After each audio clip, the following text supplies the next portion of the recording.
Hello viewers, এই revolution Bangla চ্যানেলের প্রযুক্তিপ্রেমীদের স্বাগতম।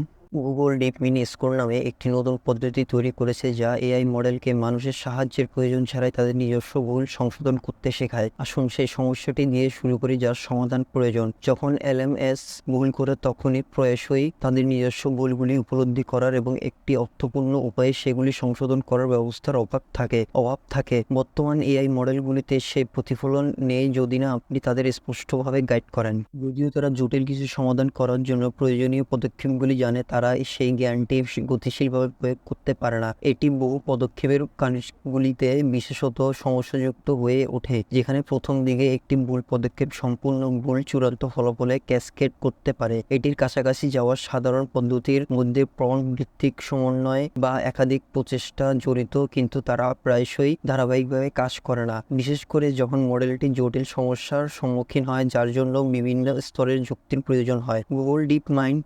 রিইনফোর্সমেন্ট লার্নিং বা স্কোর এর মাধ্যমে নিজস্ব সংশোধন তৈরি করেছে। এটি একটি অভিনব পদ্ধতি যা এআই মডেলগুলিকে নিজস্ব শুদ্ধ করতে, তাদের নিজস্ব ত্রুটিগুলো থেকে শিখতে এবং একাধিক প্রচেষ্টার উন্নতি করতে পারে। এখানে যা উদ্বোধনী তা হলো এটি তত্ত্বাবধানে থাকা পদ্ধতিগুলির উপর নির্ভর করে না, যা সাধারণত যাচাইকারী হিসেবে কাজ করার জন্য প্রচুর বাহ্যিক ডেটা বা অন্য মডেলের প্রয়োজন হয়। স্কোর নিজস্ব উৎপাদিত ডেটা ব্যবহার করে শক্তি বৃদ্ধি শেখার মাধ্যমে মডেলটিকে তার নিজের ভুলগুলি সংশোধন করতে শেখায়। এই স্থানান্তরটি তাৎপর্যপূর্ণ কারণ এটি বাহ্যিক সিস্টেম বা মানুষের তত্ত্বাবধানের উপর নির্ভরশীলতা হ্রাস করে, যা গণনাগতভাবে ব্যয়বহুল। স্কোর তথ্যের উপর ভিত্তি করে ভুল চিনতে এবং ঠিক করার জন্য তাদের প্রশিক্ষণ দেওয়া হয়। সেই পদ্ধতির সমস্যা হলো যে এটি মূল প্রশিক্ষিত ডেটা সেট থেকে বিদ্যমান পক্ষপাতগুলিকে প্রসারিত করে, যার ফলে মডেলগুলি অগভীর বা অকার্যকর সংশোধন করতে পারে। অন্য একটি পদ্ধতি যার মধ্যে প্রথমটির আউটপুট যাচাই করার জন্য একটি দ্বিতীয় মডেল জড়িত, এটি বেশিরভাগ ব্যবহারিক অ্যাপ্লিকেশনের জন্য খুবই গুরুত্বপূর্ণ।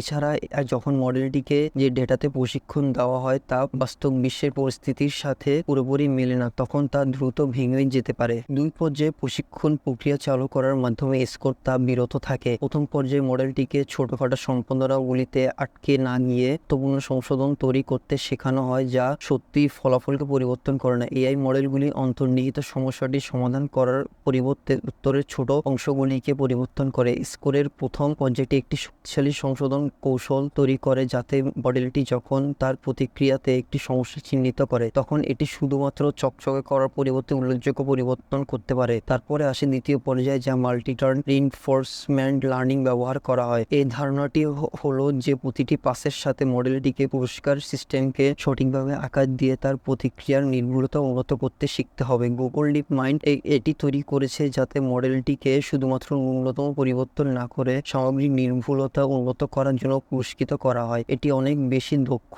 সংশোধন প্রক্রিয়ার দিকে পরিচালিত করে। দুটি নির্দিষ্ট এলএমএস এ প্রয়োগ করা হলে জেমিনি 1 প্রো বা জেমিনি 1.5 প্লাস স্কোর গণিত ডেটা সেট করে নেওয়া গাণিতিক যুক্তিমূলক কাজগুলিতে চিত্তাকর্ষক উন্নতি ঘটায়। হিউম্যান ইভিল ডেটা সেট থেকে কোডিং কাজগুলির জন্য নিজস্ব সংশোধনের নির্ভুলতা 15.6% বৃদ্ধি পেয়েছে এবং 9.1% দ্বারা উন্নত হয়েছে। এটিকে পরিপ্রেক্ষিতে রাখার জন্য ঠিক গাণিতিক সমস্যা সমাধানে মডেলটির নির্ভুলতার হার ছিল 60%, কিন্তু স্কোর নিজস্ব সংশোধন পর্বের মধ্য দিয়ে চলার পরে মডেলটির নির্ভুলতা 64.4% উন্নত হয়েছে, প্রমাণ করে যে এটির প্রাথমিক আউটপুট আরও কার্যকরভাবে সংশোধন করতে পারে। এই উন্নতি বিশেষ করে তাৎপর্যপূর্ণ কারণ মডেলগুলির একটি সাধারণ ব্যর্থতার মোড় থাকে, তারা দ্বিতীয় প্রচেষ্টার একটি সঠিক উত্তরকে ভুল উত্তরে পরিবর্তন করতে পারে। স্কোর এমন উদাহরণগুলির সংখ্যা হ্রাস করে যেখানে সঠিক উত্তরগুলি ভুলগুলিতে পরিণত হয়, সেই সঙ্গে ভুল উত্তরগুলিকে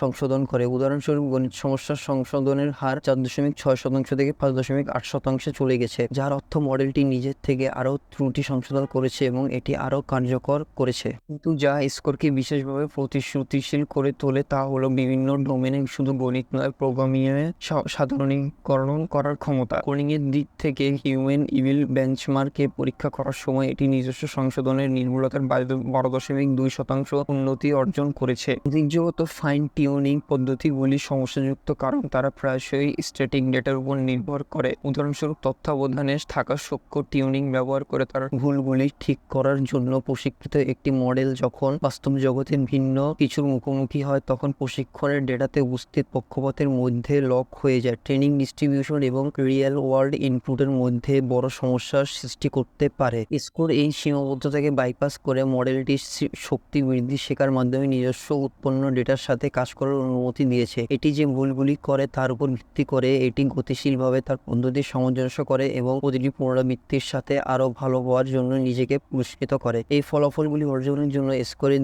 ঋষি প্রক্রিয়া অত্যন্ত গুরুত্বপূর্ণ। প্রারম্ভিক প্রশিক্ষণের সময় মডেলটি ছোটখাটো অপ্রয়োজনীয় সম্পাদনায় ভেঙে না পড়ে একটি সংশোধন কৌশল শেখার উপর জোর দেয়। শক্তি বৃদ্ধি শেখার দ্বিতীয় পর্যায়টি তখন একটি মাল্টিটার সেটিংসে মডেলের নিজস্ব সংশোধনকে অপটিমাইজ করার উপর ফোকাস করে, যেখানে মডেলটি তার ভবিষ্যৎ প্রচেষ্টাকে সূক্ষ্ম করার জন্য তার আগের প্রতিক্রিয়াগুলি থেকে শেখে। এই সিস্টেমটি সাবধানে তৈরি করা হয়েছে যাতে নিশ্চিত করা যায় যে মডেলটি কেবল ছোটখাটো পরিবর্তনই করে না, বরং পরবর্তী সংশোধনগুলিতে উচ্চতর নির্ভুলতার লক্ষ্য রাখে। এই প্রক্রিয়ার মধ্যে পুরস্কার শেপিং নামক কিছু জড়িত, যেখানে মডেলটিকে শুধুমাত্র ছোট বিবরণ সামঞ্জস্য করার পরিবর্তে আরও অর্থপূর্ণ পরিবর্তন করার দিকে পরিচালিত করা হয়। এটি সমালোচনামূলক কারণ নিজস্ব সংশোধন পদ্ধতিগুলির একটি ত্রুটি হলো যে মডেলগুলি ন্যূনতম সম্পাদনাগুলির দিকে অভিকর্ষের প্রবণতা রাখে, যা সত্যি চূড়ান্ত ফলাফলকে উন্নীত করে না। পুরস্কার শিপিং মডেলটিকে উচ্চতর লক্ষ্যে ঠেলে দেয়, উপরিভাগের সমাধানের জন্য মীমাংসা না করে মূল সমস্যা সংশোধনের দিকে মনোনিবেশ করে। আরেকটি মূল বিষয় হলো যে স্কোর শুধুমাত্র প্রথম প্রচেষ্টায় পারফরমেন্সের উন্নতি করে না, তবে দ্বিতীয় পাশে মডেলটি আরও ভালো হয় তা নিশ্চিত করে।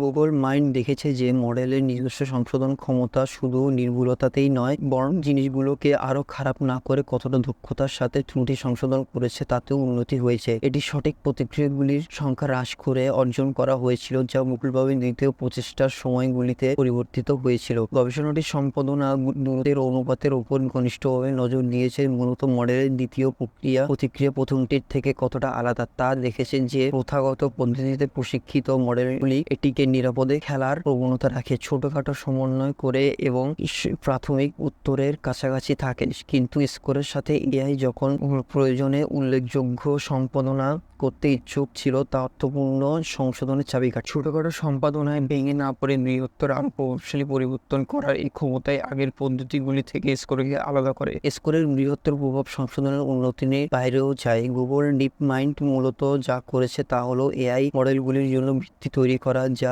স্বাধীনভাবে বাস্তব বিশ্বের অ্যাপ্লিকেশনগুলিতে তাদের কার্যকারিতাকে ক্রমাগত তদারকি বা পুনরায় প্রশিক্ষণের প্রয়োজন ছাড়াই উন্নতি করতে পারে। এটি বিশেষত সফটওয়্যার বিকাশের ক্ষেত্রে মূল্যবান, যেখানে নিজস্ব সঠিক কোড তৈরি করার ক্ষমতা বিকাশকারীদের জন্য এআইকে আরও বেশি নির্ভরযোগ্য করে তুলতে পারে। এটি স্বয়ংক্রিয় বৈজ্ঞানিক গবেষণা, আর্থিক মডেলিং বা এমনকি শিক্ষার ক্ষেত্রেও বিশাল প্রভাব ফেলতে পারে, যেখানে মডেলগুলিকে নির্ভরযোগ্যভাবে সামনের দিকে তাকিয়ে জটিল বহু পদক্ষেপের যুক্তিযুক্ত কাজগুলি পরিচালনা করতে পারে। স্কোরের সম্ভাব্য পরবর্তী পদক্ষেপগুলির মধ্যে একটি হলো একটিকে সংশোধনের 2 রাউন্ডের বেশি বর্ধিত করা হবে, যা সত্যি জটিল সমস্যাগুলি পরিচালনা করার মডেলের ক্ষমতাকে আরও বাড়িয়ে তুলতে পারে। গুগল ডিপ মাইন্ড প্রশিক্ষণের 2টি স্তরকে একীভূত করার উপায়গুলিও অন্বেষণ করেছে, যা প্রক্রিয়াটিকে আরও প্রভাবিত করতে পারে এবং মডেলটিকে আরও দক্ষ করে তুলতে পারে। নিজস্ব উৎপাদিত ডেটা সংস্কারের উপর শক্তি বৃদ্ধি শেখার মাধ্যমে নিজেকে উন্নত করার জন্য মডেলগুলিকে প্রশিক্ষণের মাধ্যমে এই সিস্টেমগুলিকে আরও নমনীয়, নির্ভরযোগ্য এবং শেষ পর্যন্ত ব্যবহারিক অ্যাপ্লিকেশনগুলিতে আরও দরকারি করে তোলে। মূলত মানুষের হস্তক্ষেপ ছাড়াই ভুল থেকে শেখার ক্ষমতা এআই এর ভবিষ্যতে একটি গুরুত্বপূর্ণ ফ্যাক্টর হতে চলেছে। এই অগ্রগতির সাথে আমরা এআই এর আরও কাছাকাছি চলেছি, যা জানে কখন এবং কিভাবে নিজেকে ঠিক করতে হয়, এটিকে বিভিন্ন ডোমেনে আরও নির্ভরযোগ্য করে তোলে। তো ভিউয়ার্স, গুগল ডিপ মাইন্ড নিয়ে আপনার মন্তব্য জানিয়ে দিন কমেন্টে। এছাড়াও গুগল ডিপ মাইন্ড সম্পর্কে আরও জানতে ভিজিট করুন আমাদের ওয়েবসাইট, লিঙ্ক ডিসক্রিপশনে। ভিডিওটি ভালো লাগলে লাইক দিন এবং শেয়ার করুন এবং সাবস্ক্রাইব করুন আমাদের ইউটিউব চ্যানেল। দেখা হচ্ছে পরবর্তী ভিডিওতে। ধন্যবাদ।